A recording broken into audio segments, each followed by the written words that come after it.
80-тите години на 20-тиот век во европската историја можеме да ги означиме како време во кое социјализмот и комунизмот доживеа една силна економска, политичка, идеолошка и морална криза. Се насетуваше крајот на еден систем и на владење на комунистичките партии после повеќе децении по Втората светска војна. На 9 октомври 1989 година падна Берлинскиот ѕид. Едноставно беше срушен од напливот на младите луѓе кои повеќе не може да ја поднесат не само поделеноста на Германија, туку и поделеноста на Европа.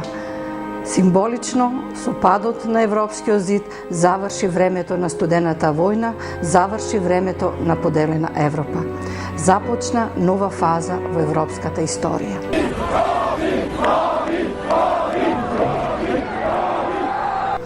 Заедно со падот на овие источноевропски социјалистички еднопартиски режими и држави, заедно со тие промени кои ги опфати европската, со кои беше опфатена европската политичка сцена, истовремено дојде до колапс и до пад на југословенскиот комунизам и социјализам.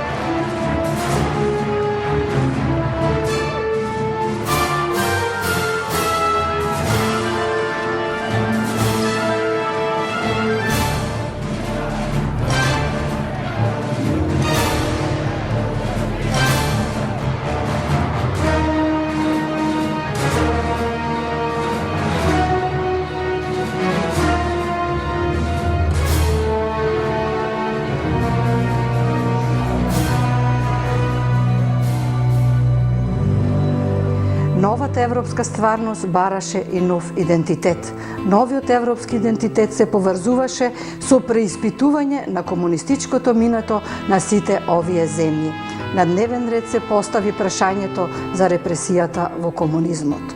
Како и другите држави кои произлегоа и се родија наново по падот на комунистичките режими, и во Република Македонија мораше да се направи едно целосно преиспитување со комунистичкото минато, што сме имале, што сме изгубиле, но и да се отворат сите оние табу теми кои беа затворени 4-5 децении за јавноста и за науката, но и за пошироките слови од луѓето кои беа под едно силно влијание на агитацијата и пропаганда која се спроведуваше во периодот на комунизмот, кои ја видоа само едната слика од тој систем, а за многумина беше затворено на сето грдо и регресивно што се случуваше под така убавата пропаганда на комунистичкиот режим.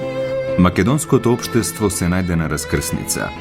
Или да се закорави во собствените историски табу теми, или да тргне напред кон европските текови, кон новиот европски идентитет, во чија основа лежеше расчистувањето со темните дамки и жртвите на комунистичките режими. Многумина се најдоа затечени и не веруваа во сето она кое го откриваа многу од жртвите во комунистичкиот режим. Многумина не знаеа за 35-те Титови логори и абсурдниот режим на прекумерна репресија која се извршувала врз политичките и идеолошки неистомисленици на Комунистичката партија на Југославија. Малкумина беа упатени во тајните на Сремска Митровица, Стара Градишка, Главњача, Лепоглава, Крндија, Рамски Рид, Забела, Голи Оток, Свети Гргур, во режимот на изживување врз политичките затвореници и Титови неистомисленици во авнеска Југославија. Многу од луѓето не веруваат дека навистина во тој Титов рај на социјализмот се случувало нешто такво. Се случувало таква безпримерна репресија каква што била во овие логори и затвори. Јас сум едини можда ефтин гашев кој не сме кажале, кој не е пристал тоа и кој на суд кажавме да сме ние малтретирани.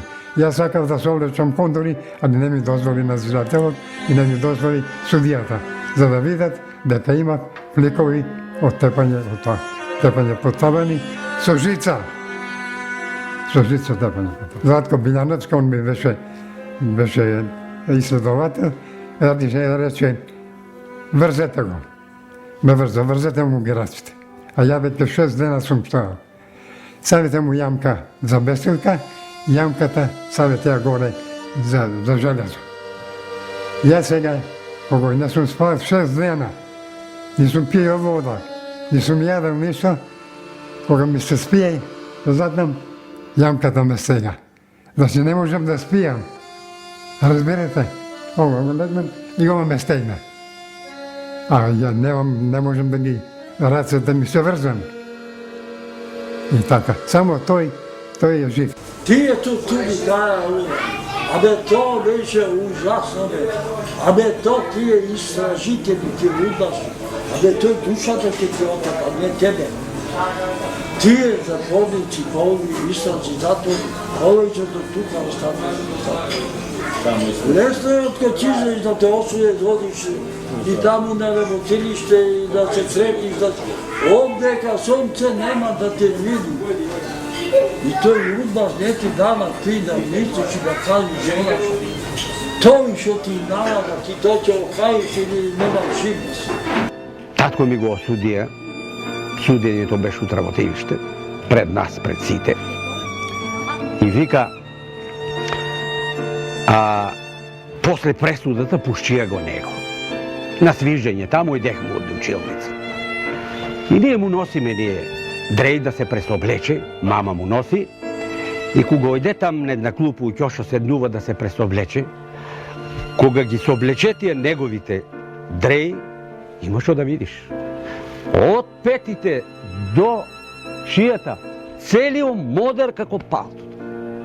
Мама му вика, шо е тоа, вика, стреили, вика, толку си модер. А он не можеше убаво да говори, оти многу тепан. Вика, на електричен стол ме става. За да признае нешто. А шо има да признае, освен тоа што му оптужбата и што кажува? Дека, вика, јас сам, вика, за организацијата. Ако треба и да загинам, останувам, вика, за организацијата.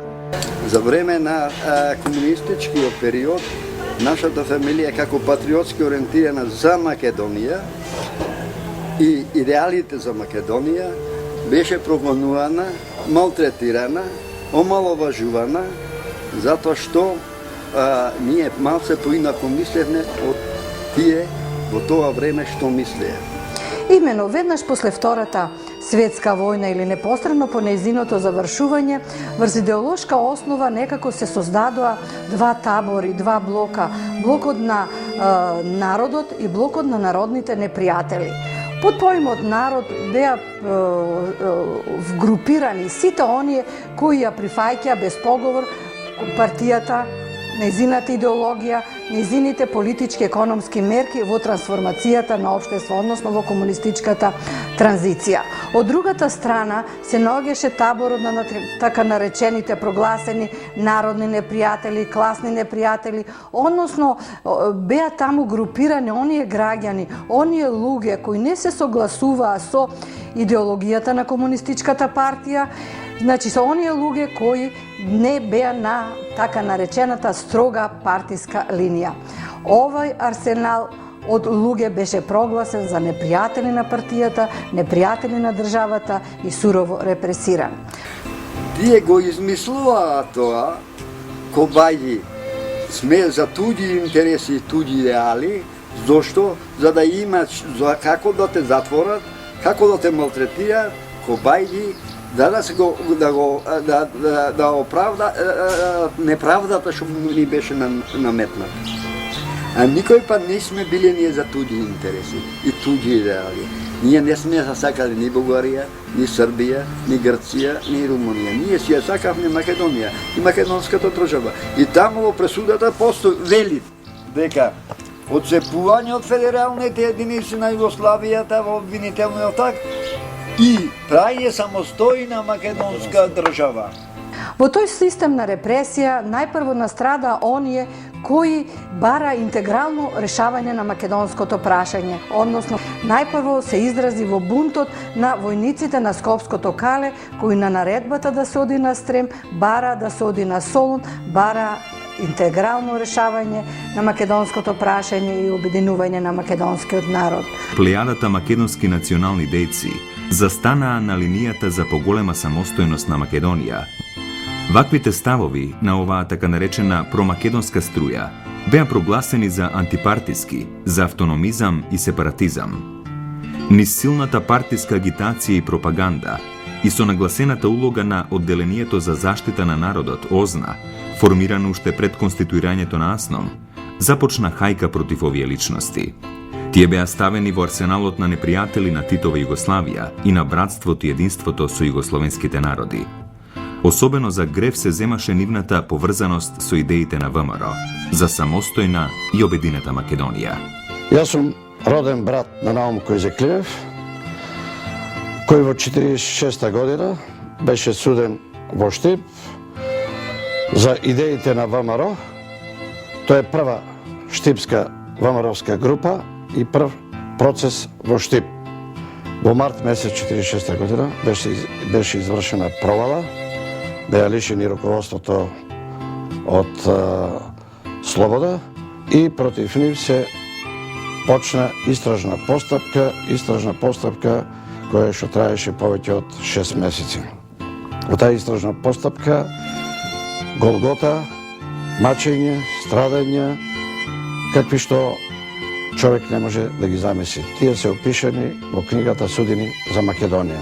Бројни македонски интелектуалци уште во текот на 46 година беа отстранувани од локалниот терен за да може полесно да се воспостави еднопартиската догматска власт на Лазар Колишевски. Иако Македонија со 3/4 неписмено население и со многу малуброен интелектуален потенцијал, просто беше гладна за интелектуална сила, за школован кадар и така натаму, најголемиот број македонски интелектуалци беа испраќани во Белград на одредена работа, односно беше тоа смислено направено да се тргнат од локалниот терен, бидејќи голем дел од нив беа демократи, беа носители на поинакви европски погледи кои не можеа да се вклопат во болшевичкиот калап и во догматската комунистичка свест која се изградуваше преку силниот агитпрот на комунистичката партија во овие први повоени години. 46 година се запишав на факултет во Скопје, каде што на 1. мај 47 година ме лиши од слобода.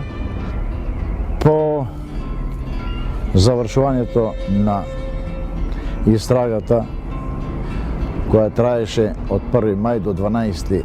јули, кога беше процесот, ние, како и сите политички затвореници во тоа време, бевме подложувани на ред испитувања, измачувања, да се дојде до некаква вистина за која они мислеат дека треба да ја откријат. Обвинението се состоеше во тоа дека сме членови на ВМРО. 49 година негде не префрлија во централниот затвор во Сремска Митровица.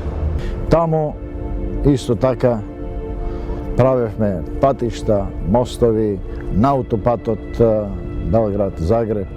Значи, целото време бевме тотално, како се каже, експлоатирани, употребувани како работна рака. Па дури и кога се дојдовме по издржувањето на казната, продолжи тоа испитување, тоа следење, тоа па мислам до таму негде до 90-тите години. Организирањето и действувањето на овие политички тајни организации и групи во Македонија пред се беше израз на длабокото разочарување кај македонскиот народ од не до крај решеното македонско национално прашање, потоа од неостварувањето на територијалното обединување на македонскиот народ, а исто така и неприфаќањето на статусот на македонската држава во рамките на Југославија и силно изразената желба за отцепување од неа. Првите вакви тајни организации и групи во Македонија се појавија во текот на 1945 година и речиси сите ја стакна паролата за самостојна, независна и обединета Македонија. Речиси сите овие организации го носеа признакот на ВМРО, на старата македонска регионална организација, а најпознати во овој период, кои што меѓу првите се појавија во повеќе градови низ Македонија, се Демократски фронт за Македонија или 903, понатаму ВМРО СДРМ, ВМРО Правда, ВМРО Бура, понатаму Македонско национално единство Бунт и така натаму. За прва тајна политичка организација во македонската држава по Втората светска војна се смета Демократскиот фронт на Македонија, Илинден 1903, основана во 1945 година. На чело на новата ВМРО-вска организација стоеле 5 македонци од различни краеви на Македонија. Доктор Илија Чулев, лекар од Кавадарци, доктор Димитар Златарев од Охрид, докторирал правни науки на Универзитетот во Рим, Коста Хримсов Смилец, родом од Старчишта Драма, Егејска Македонија, Стефан Кузманов, економист од Битола, и Коста Динев, економист од Срачиново, Воден, Егејска Македонија. Нагласувајќи ја приврзаноста кон ВМРО Гоцеделчевска, оваа организација се декларира дека ги изразува националните интереси и стремежи на целиот македонски народ од трите дела на Македонија за национално обединување и самостојна државност. Овие заложби биле внесени во меморандумот за независна Македонија, што Демократскиот фронт на Македонија уште во текот на 1945 година го испраќа до Организацијата на Обединетите нации. Меѓу другото, во меморандумот стои: Белград измисли нова формула за запазување на своето владење во Македонија. Под булото на србокомунизмот се смени само формулата, а целата суштина си остана иста. Бавно, но сигурно, целосно и неповратно србизирање на македонскиот народ. Затворите се преполни со македонски патриоти и родолюби. Нема населено место во кое не е извршено убиство. Измачувањата и инквизициите со сите нејзини методи над македонците се како во средните векови.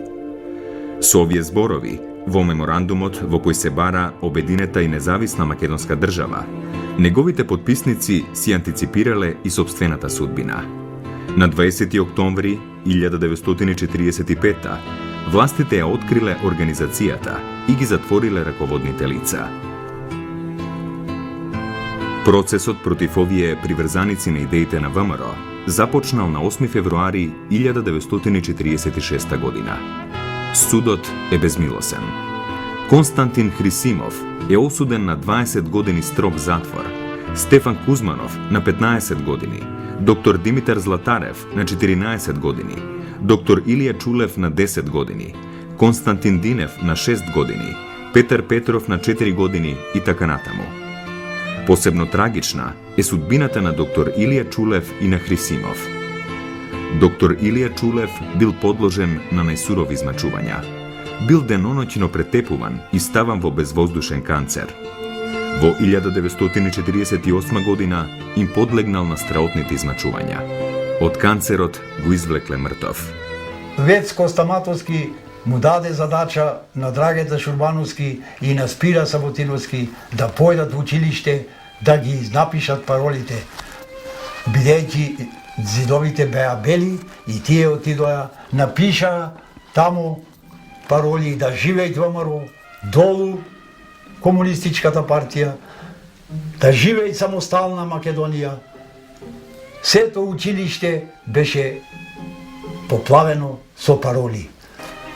После истрагата наша, мачење, тепање поединачно, за да признеме што сме работеле и како сме работеле. После истрагата наша заминуваме со камион во централниот затвор во Битола. Судијата ја прочита присудата, на Ставрета му дадоја 10 години строг затвор, на Вецка Стамата го осудија со 8 години затвор, а Спира Стевановски го осудија на 6 години затвор. И после судењето во Битола беа отерани во Идризово. Затворите беа преполни со млади македонски патриоти кои беа изложени на невиден терор од страна на исследните органи. Тие беа окупаторски слуги. И кога нашите ги фрлаа од балконот доле и кога пишуваат на зидовите Македонија умирам за тебе, они си делеат цигари и пушење, вика да мој дај Боже никој да не излезе. Според податоците на Министерството за надворешни работи, од 1945 до 1985 година, значи во временски рок од 40 години, били откриени 105 тајни организации и групи со преку 1200 членови, односно припадници, чие дејствување, како што пише во информацијата на Министерството за надворешни работи, било насочено кон оцепување на Македонија од Југословенската заедница и создавање на самостојна и обединета Македонија. Од овие регистрирани членови на тајните организации и групи, 1045 биле уапсени, односно лишени од слобода, од кои 242 биле осудени на смрт со стрелање и на долгогодишни затворски казни од 15 години. Јавниот обвинител, кој беше од Прилеп, бараше за неколку души од нашиот процес, а ние бевме сите 13, смртна пресуда или најстрога казна по законот. Кога дојде редот на мене и Кирил, јавниот обвинител рече: двајцата наставници не се ни за живот, ни за смрт. Не се за живот, бидејќи многу се работеле. Значи против народот и државата. Иако не бевме ништо работеле, а не се за смрт, оти се млади. И кога казните ги кажуваа до мене, јас бев во обвинителниот акт 8, сите беа осудени на смрт со стрелање. Кога дојде кај мене, јас бев осуден прв на временска казна, после Кирил Сивевски и другите. Значи, 7 од 13 души беа осудени на смрт, а 6 на временска казна. Покрај затворањето на прогласените народни непријатели, една од казнетите мерки која спроведуваше така наречената нова или народна власт во периодот 45-46 година беше целосна конфискација на имотот на прогласените народни непријатели.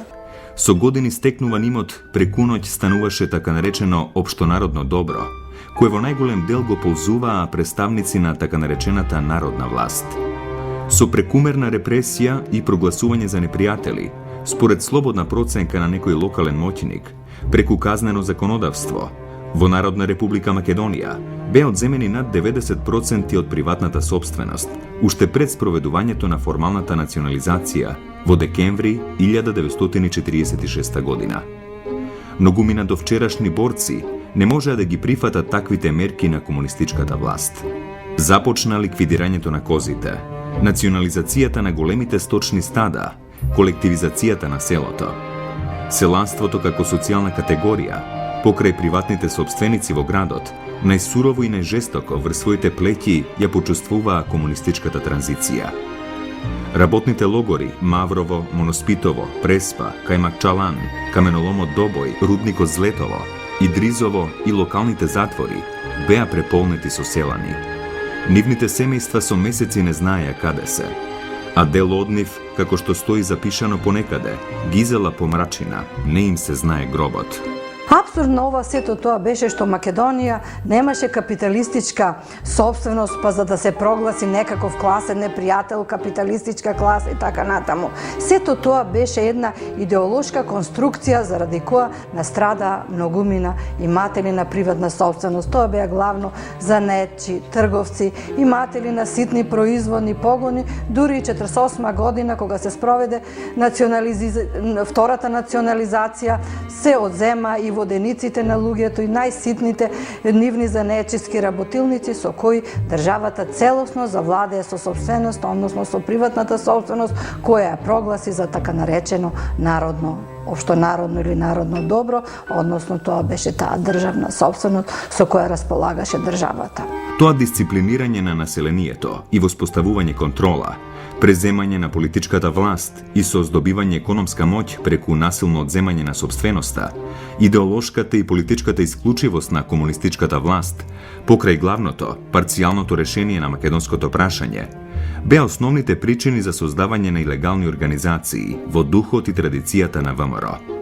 Овие новоформирани тајни организации го креваа гласот против прекумерната репресија, против насилните конфискации, национализации.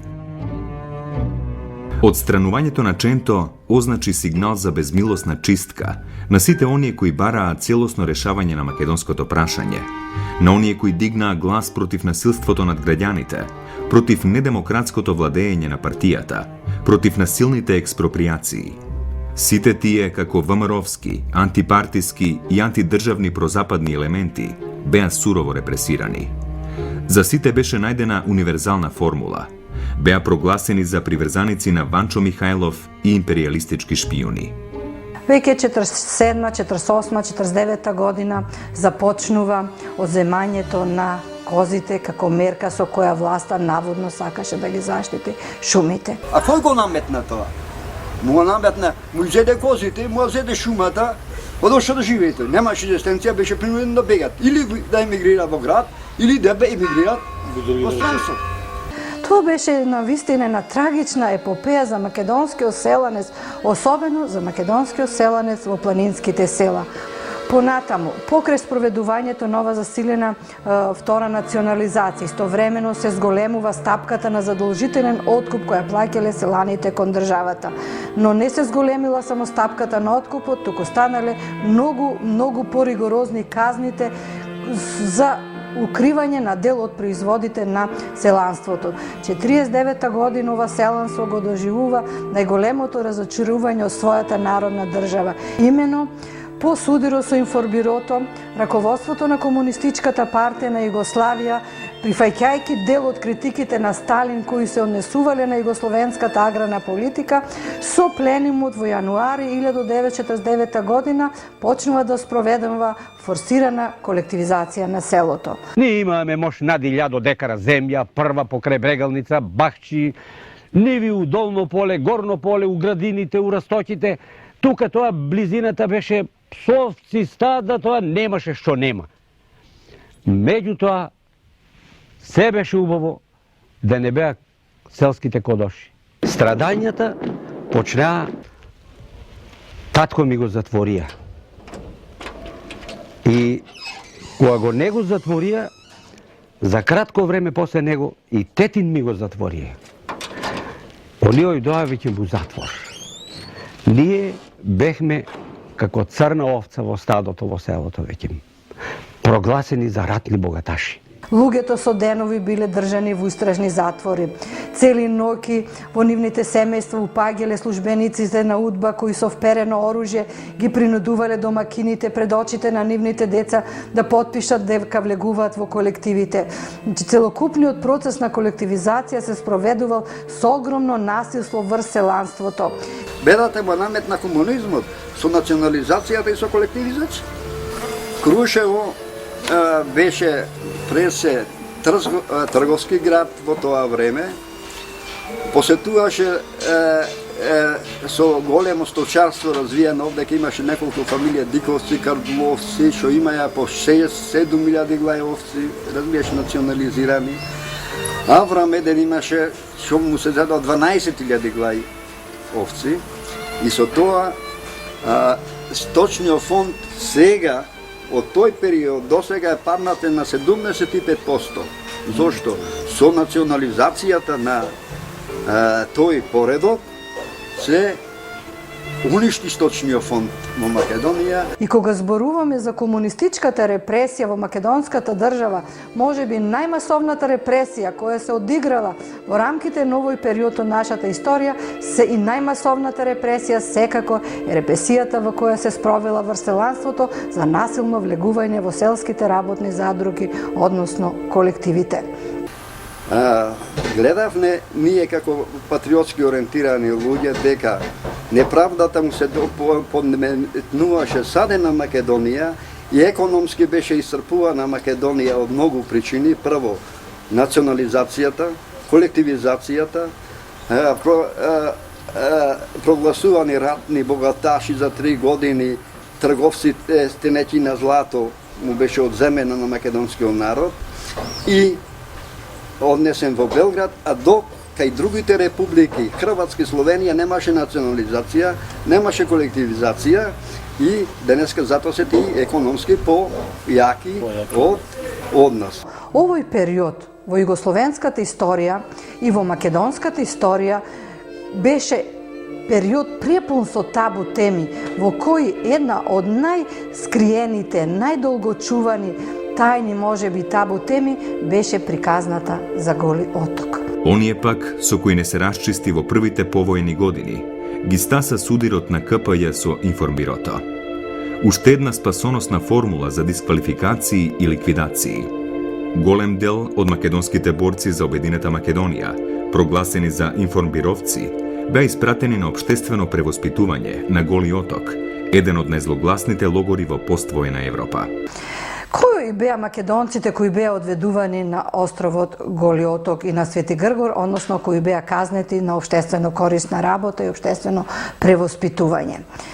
Имено се стекнува впечаток дека една група на македонски дејци, основоположници на македонската држава, припадници на групата автономисти и сепаратисти, оние кои не настрадаа 46-47 година по процесот кој се спроведуваше против Методија Андонов Ченто, сега некако државата искористи одредена шанса овие луѓе да ги прогласи како приврзеници на резолуцијата на информбирото и да бидат репресирани во тие информбировски чистки. Во евиденцијата сочувана во СВР, на списокот се наоѓаат 882 македонци, но нивната бројка сигурно е околу 1000, бидејќи секојдневно се откриваат личности кои по 4-5 години биле на Голи оток, а ги нема во списокот. На Голи оток згасна животот на македонскиот трибун и учител Панко Брашнаров. Таму беа одведени Петре Пиру Земајски, Лазар Соколов, Владимир Полежиновски, Генади Лешко, Јонче Фотев, Венко Марковски, Кемала Голи, Трајко Мишковски, Димче Аджимитревски, писателот Иван Точко и неговата сопруга, Богдан Божиновски. Жртви на теророт за време на информбирото беа Кирил Ќамилов, Ризо Ризов, Кирил Петрушевски. Последниот гемиџија, Павел Шатев, умира од глад и студ во куќен затвор во Битола. Трагична е судбината и на браќата Кемал и Неджата Голи, двајца албански антифашисти и интелектуалци, по потекло од Дебар. Неджата Голи, член на АСНОМ, втор подпредседател на президиумот на АСНОМ, министер во првата влада на Народна република Македонија, како приврзаник на резолуцијата на информбирото, бил убиен во април 1949 година на Скопското Кале. Неговиот брат, Кемала Голи, учесник на првото заседание на АСНОМ и забележлива политичка личност во првите години на градењето на современата македонска држава, бил казнет со казна општествено корисна работа во логорот Голи оток, каде останал од 1949 до 1962 година.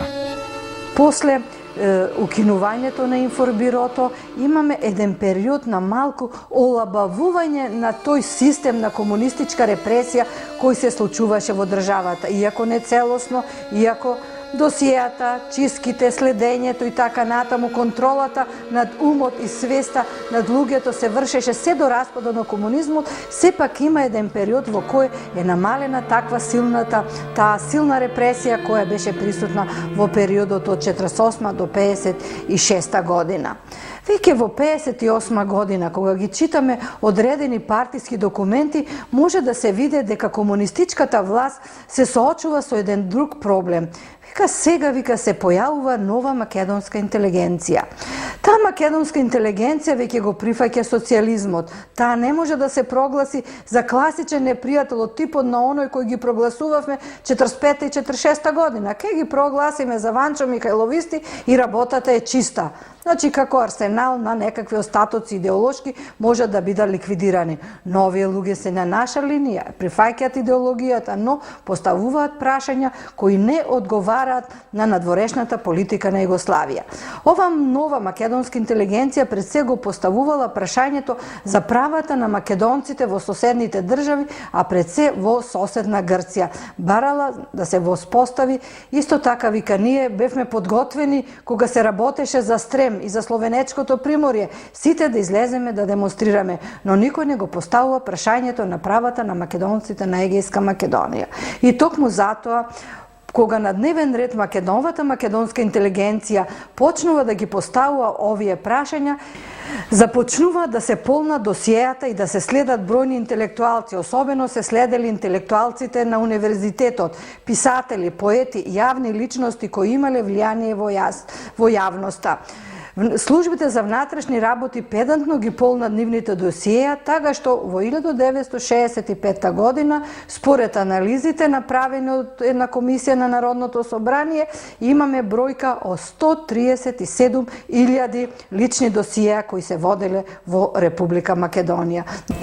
За бројот на прогонуваните, затворените и осудените лица од македонскиот комунистички режим доволно говорат 14.500 политички досија што ги водела тогашната служба за државна безбедност во Македонија, кои досија во 2001 година не ги предадува на Државниот архив на Република Македонија, како и 22.000 затворски досија на политички лица кои што лежеле затвор во затворот во Идризово.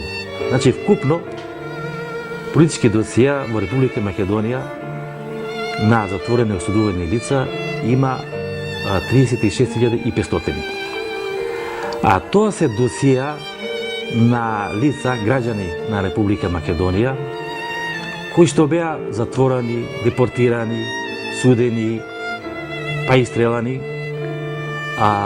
само за тоа што се бореле за самостојна, независна, демократска Република Македонија, за обединување на Македонија со Пиринскиот и Егејскиот дел. При крајот на 50-тите години оваа млада, нова македонска интелигенција, значи, поставува други прашања, расчистува со социјализмот во културата. Заедно со Венко Марковски беа судени и поетот Душко Наневски и композиторот Кирил Македонски, авторот на првата македонска опера Гоце. Додека Венко Марковски беше одведен на Голи оток, овие двајца македонски творци казната ја издржува во Идрисово. Но карактеристично за вербален деликт на Голи оток во 1961 година беше одведен големиот македонски сликар Родолюб Анастасов. Неговиот престој на Голи оток остави огромна трага врз неговото ликовно творештво, така што неговиот циклус Човекот и просторот го означува тоа негово битисување на Голи оток. Димитар Солев се појавува со многу смели пробиви во македонската литература. 61 година се појавува Пасквелија на Живко Чинго, која представува еден прв целосен израз на критиката на догматизмот на целокупната таа комунистичка власт. Веќе во 70-тите години имаме се посилни барања за одбележување на Гоце Делчев. Излегува книгата Големата вода, која била шок за тогашната партиска бирократија, која се препознала во сите тој систем на репресија кој е представен во ова извонредно уметничко дело. Во 80-тите години понатаму продолжува следењето на интелектуалците, Како драстичен пример може да се земе затворањето и исследувањето на големиот македонски актер Ристо Шишков, кој за вербален деликт беше суден.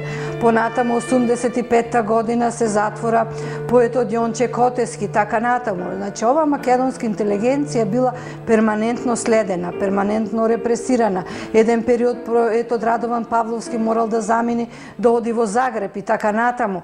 Значи, тоа се творци кои не биле класични дисиденти, како во другите источноевропски држави, каде имаме појава на класично дисидентство, но многу голем број од овие македонски дејци биле изложени на психичка тортура, следење, полнење на нивните досие и така натаму.